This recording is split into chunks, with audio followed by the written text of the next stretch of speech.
Et donc, comment ça se termine, Joshua?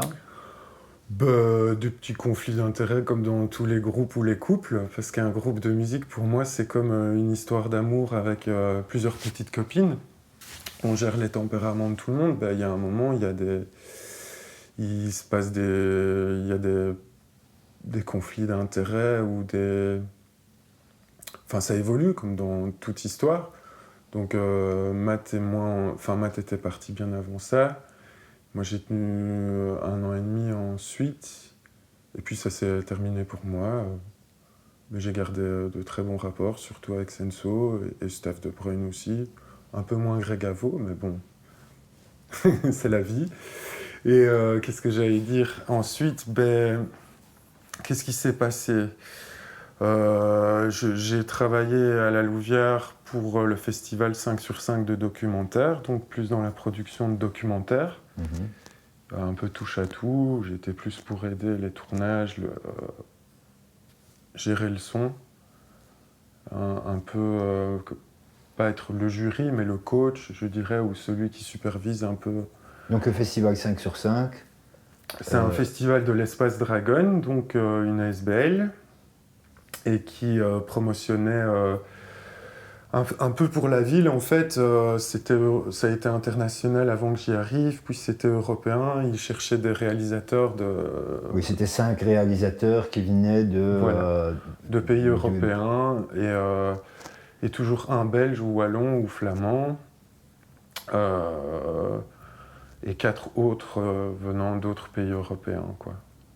Et donc on devait concocter des équipes sortant, des étudiants qui sortent des écoles de cinéma, donc l'IAD, l'INRACI ou l'INSAS, et bon, parce que c'était du volontariat, euh, et pour leur donner l'occasion de faire un chouette projet, quoi, documentaire, avec du bon matériel, durant 35 jours. Donc en gros, ils avaient un peu moins de 35 jours pour finaliser un documentaire. Et donc ils avaient la ville à leur disposition, les acteurs de la ville. Il y avait il y avait un thème. Il n'y a qu'une année où il n'y a pas eu de thème, je pense. Ah, c'était très chouette. Et moi, ça m'a fait découvrir le milieu du cinéma, documentaire. J'ai pu y mettre des productions musicales aussi, du sound design. J'ai rencontré Nicolas Derue, qui est devenu un bon ami, et qui était un peu so-so là-dedans, et on a fait des chouettes trucs, quoi.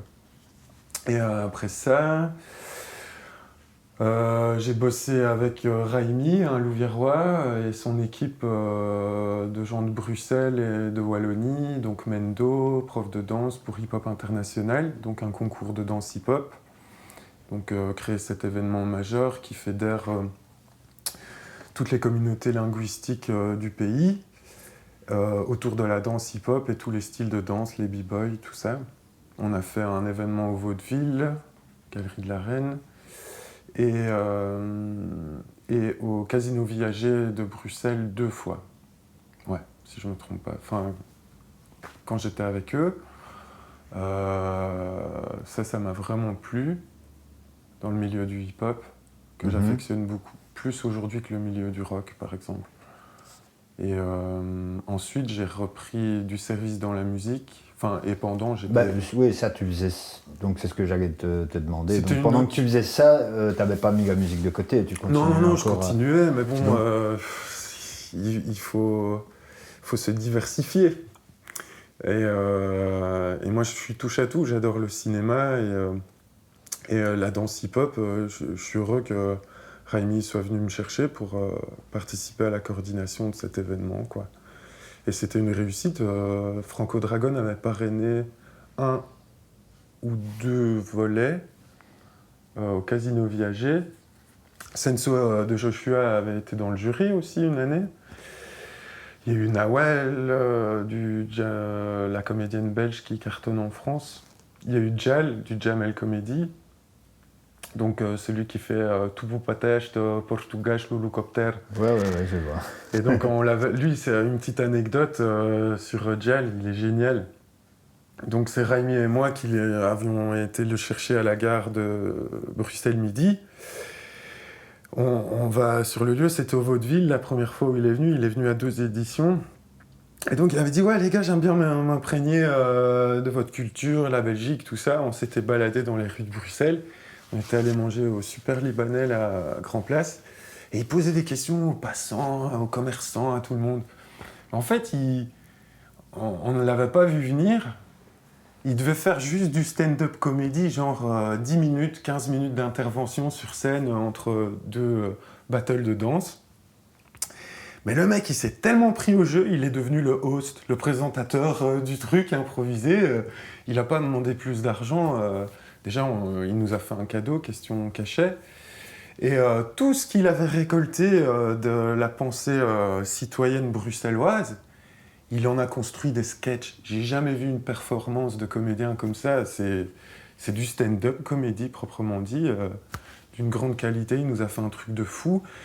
Et donc il a fait sa petite apparition de 10-15 minutes. Et puis il réapparaissait sur scène tout le temps entre les battles de danse. Et il est devenu le présentateur improvisé, quoi. Et il a fait rire autant la communauté flamande, qui était là aussi, qui comprenait le français, que les francophones, quoi. Ok.